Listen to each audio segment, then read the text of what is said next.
कहते हैं भगवान ने हमें बनाया और बनाते वक्त उसने हम सभी में कहीं ना कहीं कोई ना कोई कमी जरूर छोड़ी है, पर हमें उसी कमी से ऊपर उठकर अपनी जिंदगी बनानी पड़ती है।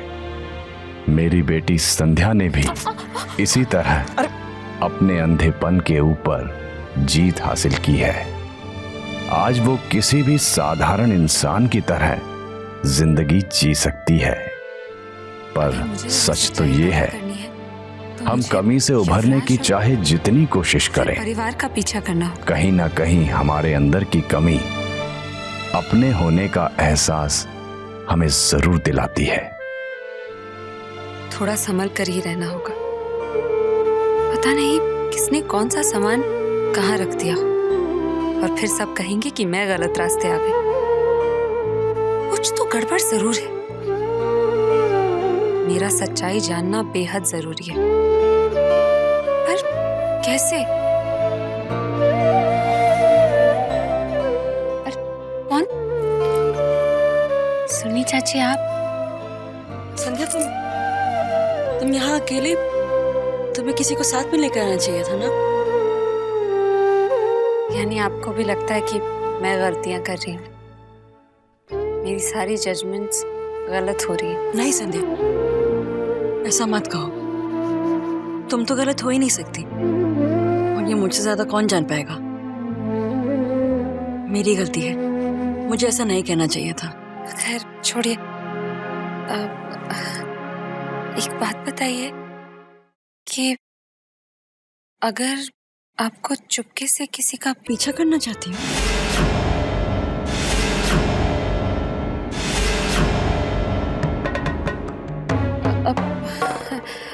नहीं चाची, मैं किसी का पीछा या किसी की जासूसी नहीं करना चाहती।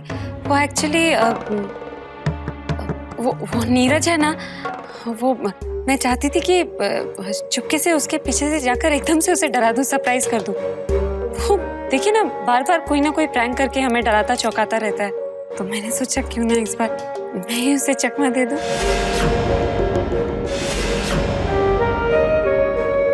फिर तो इस बात का जवाब सिवाय तुम्हारे और कोई नहीं दे सकता संध्या, क्योंकि अगर कोई आदमी जिसे दिखाई ना देता हो वो किसी का पीछा करे तो उसे कैसे पता चलेगा कि सामने वाला आदमी उसे देख रहा है या नहीं।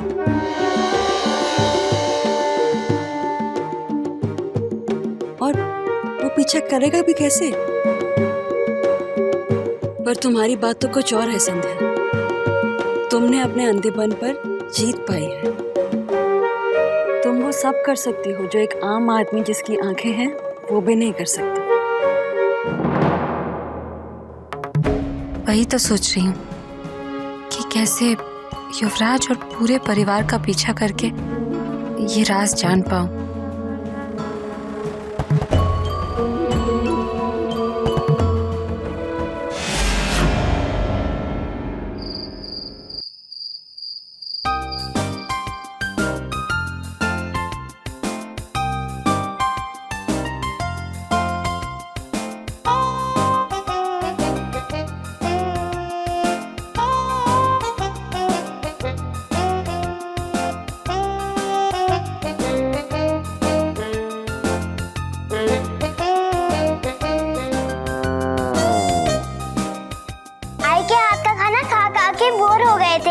हाँ सच में, ये खाना कितना टेस्टी है।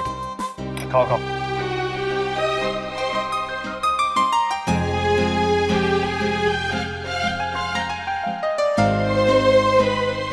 देखो, जितनी भूख है ना उतना ही खाना खाना, बाकी का मैं फ्रिज में रख दूंगा। कल खा लें। कल? कल आई वापस आ गई तो? पापा प्लीज अभी खाने दीजिए ना, प्लीज पापा, प्लीज प्लीज प्लीज। हाँ पापा प्लीज पापा। हेलो,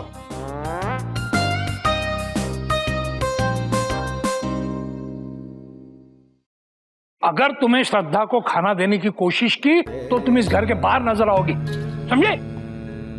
तुमने मेरा 140 रुपए का नुकसान किया, उसने 1 लाख रुपए का नुकसान किया। पता नहीं इस घर के औरतों का क्या करूं। मुन्नी मत हिलाओ, मुझसे जवाब दो। जी। तुम सास बहू का प्यार कितना है जानता हूं मैं, मगर आज उस प्यार पे पट्टी बांधना। जब तक वो मंगलसूत्र लेकर घर नहीं आती तब तक वो न घर आएगी न उसे खाना मिलेगा। क्या खाना बनाओ मेरे लिए।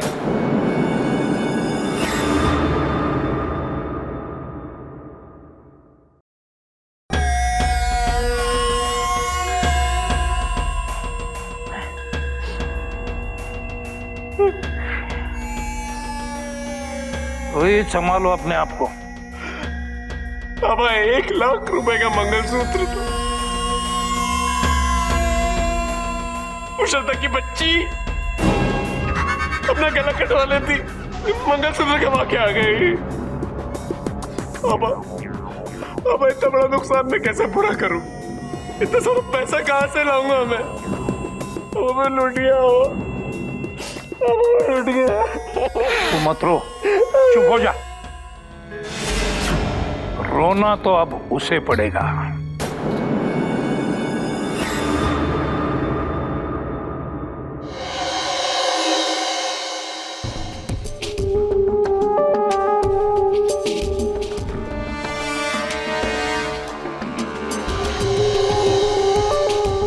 कौन है? कौन है मतलब क्या? मैं युवराज हूँ संध्या। युवराज तुम्हारे और मेरे अलावा यहाँ पर और कोई नहीं है। झूठ! संध्या, ये लोग तुमसे झूठ बोल रहे हैं। तुम्हारे साथ खेल खेल रहे हैं सब। और जिस इंसान ने तुम्हारा हाथ पकड़ा था वो युवराज नहीं, वो डी के अंकल थे। उस दिन भी मैं सबके सामने झूठ बोल रहा था, ड्रामा कर रहा था। नीरज भले ही मुझे चुरा रहा था, पर अकेले में उसने संध्या से वही कहा जो हम उसे कहलवाना चाहते थे।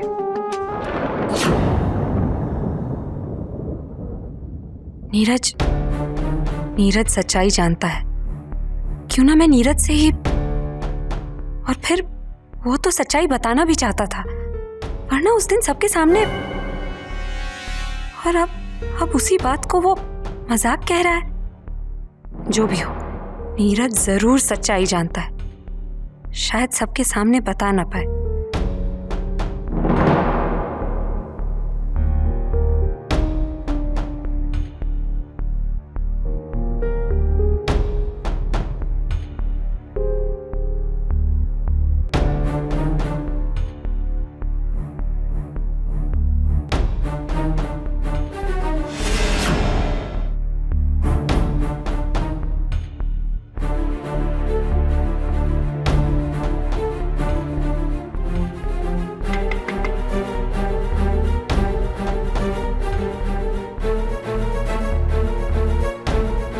इस वक्त यहाँ कौन हो सकता है?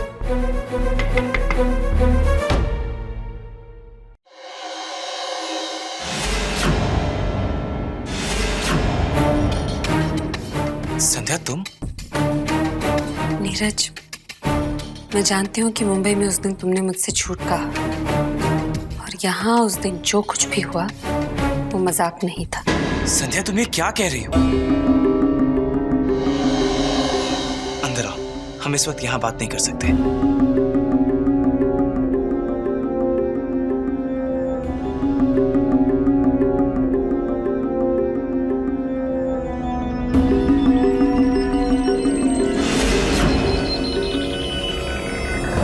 देखो संध्या, ऐसा कुछ भी नहीं है। जो कुछ मैंने कहा था वही सच है। झूठ, सरासर झूठ बोल रहे हो तुम नीरज।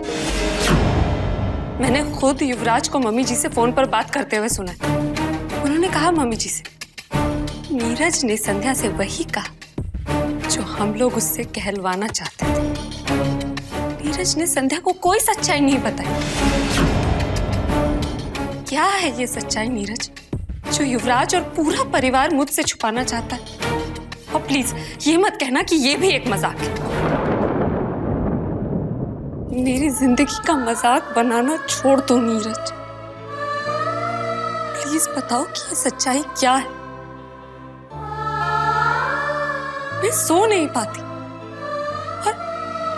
और जिस तरह मेरे नॉक करने पर तुरंत तुमने दरवाजा खोला, मैं जानती हूँ कि तुम भी सो नहीं रहते। क्या है ये सच नीरज?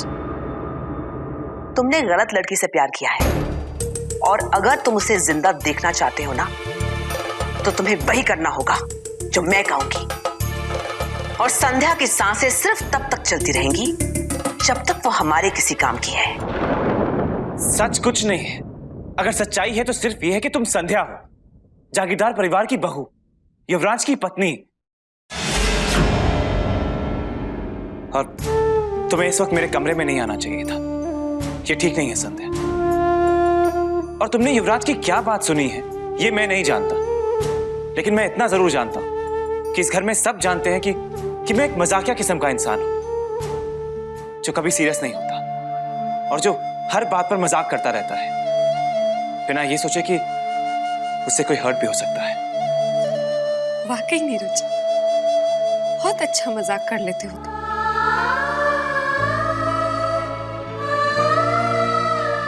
खैर, तुमसे एक आखिरी उम्मीद थी, अब वो भी नहीं रही।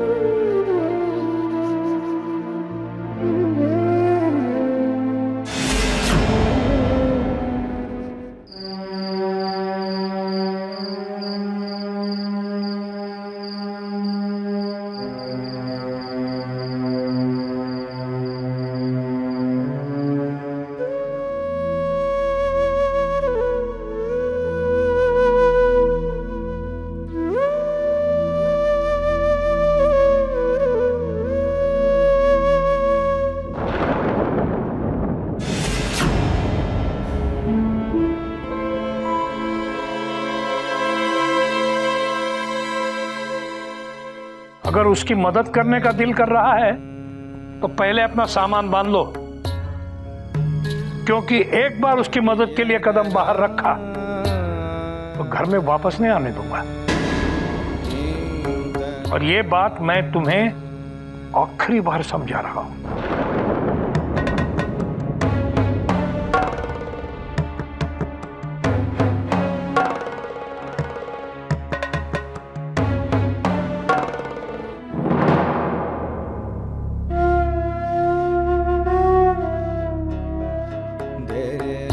मां जगदम्बे, चोर को पकड़ा दे और मेरा लूटा हुआ धन वापस लौटा दे।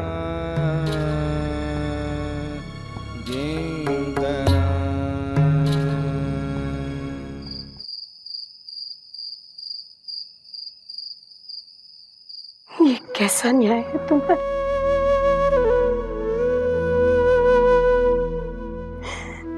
कैसा न्याय है?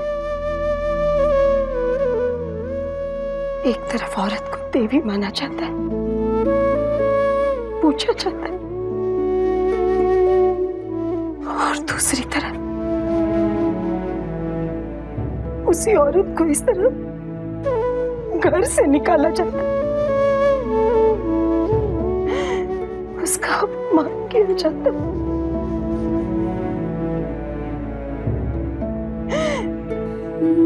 कैसा न्याय है ये?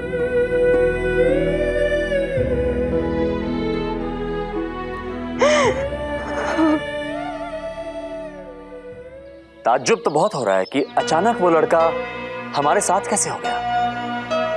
मुंबई में संध्या के सामने अपनी की हुई हर गलती को उस लड़के ने सुधार लिया। इस बात का ताज्जुब तो बहुत हो रहा है भाभी। खैर, अंत भला तो सब भला भाभी। जब तक वो लड़का हमारे साथ है तब तक उसके यहां रहने पे मुझे कोई एतराज नहीं है। नहीं,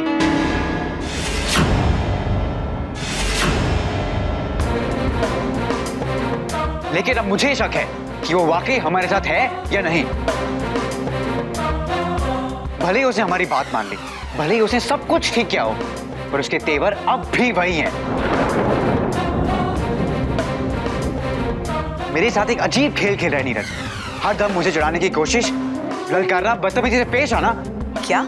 हाँ मॉम, संजय के सामने जैसा हम चाहते हैं वो वैसा ही कहता है और करता है, पर जब सिर्फ मेरे साथ होता है तो उसकी हरकतें ठीक नहीं है।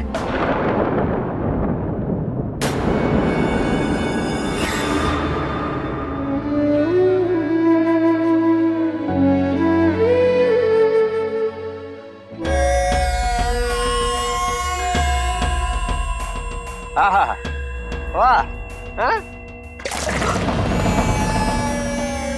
क्या मेरा 1 लाख का मंगलसूत्र गवा कर यहाँ चैन से सो रही है महारानी? हाँ, कहो। पुलिस स्टेशन से फोन आया था, वहां कंप्लेंट लिखाई थी ना मंगलसूत्र के बारे में, वहां से फोन आया था। चोर पकड़ा गया है, तुम्हें बुलाया है वहां पर चोर को पहचानने के लिए। जाओ, उसको पहचानो, मंगलसूत्र वापस लेके आओ, जाओ। जी, मुंह धो के चली जाती हूँ। क्या? हाँ? मुंह धो के। मुंह धोना है? अभी धुलाया काफी नहीं है? हाँ? अब पानी क्या तुम्हारे मायके से आता है? हाँ? 400 बार मुंह धोगी? चलो जाओ, चलो चलो जाओ। अरे उठो, जाओ। ठीक?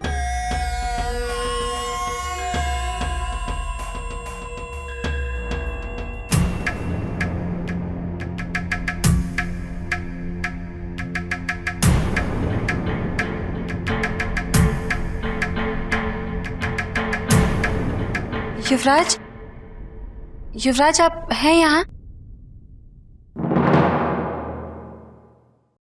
युवराज,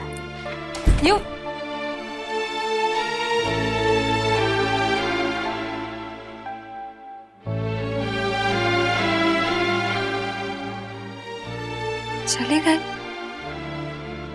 यही थे और बिना कुछ कहे चले गए। जब वापस आएंगे तो ऐसे प्यार जताएंगे जैसे कुछ हुआ ही नहीं,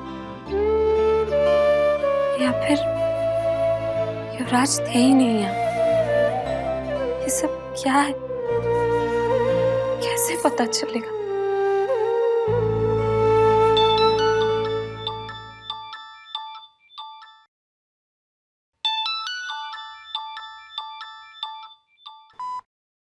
हेलो। हाँ संध्या, पहुंच गई तुम? कौन जीजू आप? हाँ, ये लो अपनी ताई से बात करो। संध्या। हेलो ताई, मैं आपसे बिल्कुल बात नहीं करूंगी। मैं जन्माष्टमी के बहाने आपसे मिलने आई थी और आप है कि गांव चली गई। अरे सॉरी, काय करूं, अब तुम भी तो बिना बताए चली आई। कोई बात नहीं, अब की बार हम सब बच्चों के साथ छुट्टियां मनाने के लिए ग्वालियर आएंगे। उसी बहाने तुम्हारा आलीशान घर भी देखने को मिलेगा। जरूर आना ताई, मैं राह देखूंगी। अच्छा, अब फोन रखती हूँ, अपना ख्याल रखना। जी ताई, आप भी। हाँ, और फोन करते रहना। जरूर। ताई, मैं आपसे कैसे कहूँ कि आपसे मिलना कितना जरूरी था। लेकिन मैं आपसे एक बात कहूँ, पता नहीं मुझे ऐसे क्यों लग रहा है कि संध्या मुझसे कुछ कहना चाह रही थी। मन तो बार बार कर रहा था कि उसे वहां आकर मिल लूं, लेकिन ये अस्पताल वाले छोड़ेंगे तब ना। हॉस्पिटल? ये सब ना आप ही की वजह से हुआ है। क्यों झूठ कहा संध्या से? कह देते ना कि अस्पताल में हूँ, मामूली सी तो चोट है। हेलो हेलो ताई, ताई। भाई वाह, तुमने ही तो कहा था कि संध्या, श्रेया और श्रद्धा को मत बताना। हाँ? अरे वो ग्वालियर में थी ना, इसलिए कहा था। अब तो मेरी बच्ची यहाँ तक आई थी और मैं उसे मिल ना सकी। ठीक है ठीक है, तुम एक बार हॉस्पिटल से डिस्चार्ज हो जाओ, हो आएंगे वहां पे। हाँ?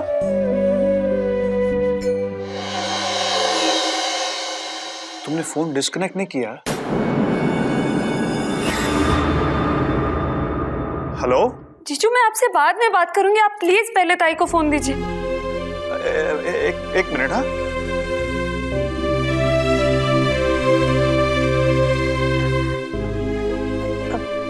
हेलो हेलो ताई, आप हॉस्पिटल में और आपने बताया नहीं? नहीं, मुझे कुछ नहीं हुआ है, बस मामूली सी चोट आई है। मैंने कहा था झूठ कहने के लिए इनसे कि मैं गांव चली गई हूँ। फिक्र करने की कोई बात नहीं है संध्या। नहीं ताई, मुझे कुछ नहीं पता, मैं अभी आपके पास आ रही हूँ। अरे नहीं बाबा, मैं तो कल ही घर जाऊंगी। मैंने तुम्हें कहा ना, मैं खुद आके तुम्हें मिल लूंगी। ठीक है। ये ताई भी ना मुंबई में ही थी और वो भी हॉस्पिटल में, और बताया भी नहीं। तो लकीली वो फोन काटना भूल गई और मैंने उनकी बातें सुन ली। मैंने उनकी सारी बातें सुन ली। अगर इसी तरह मैंने युवराज के मोबाइल पे फोन करके ऑन छोड़ दिया तो वो कहाँ जा रहे हैं, क्या बातें कर रहे हैं, मैं सब सुन सकूंगी।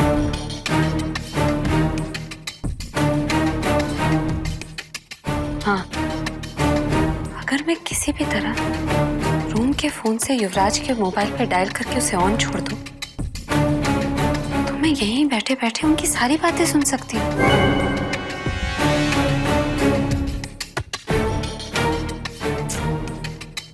लेकिन युवराज का फोन तो हमेशा उनके हाथ में रहता है। अगर मैंने उन्हें फोन किया तो फोन उठा लेंगे। ऑन करके उनके पास कैसे छोड़ूंगी?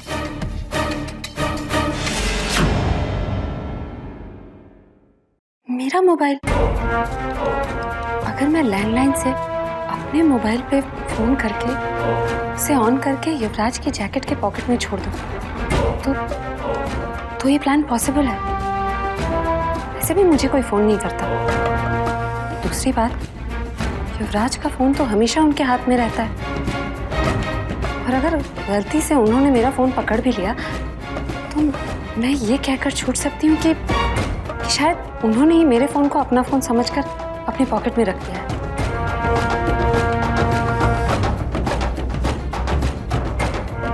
अपने अंदर की कमी चाहे जितनी बार हमें दुनिया के सामने कमजोर साबित करे, पर हम इंसान हैं कि उससे उभरने की नई नई तरकीब ढूंढ ही लेते हैं। शायद यही कुदरत का खेल है।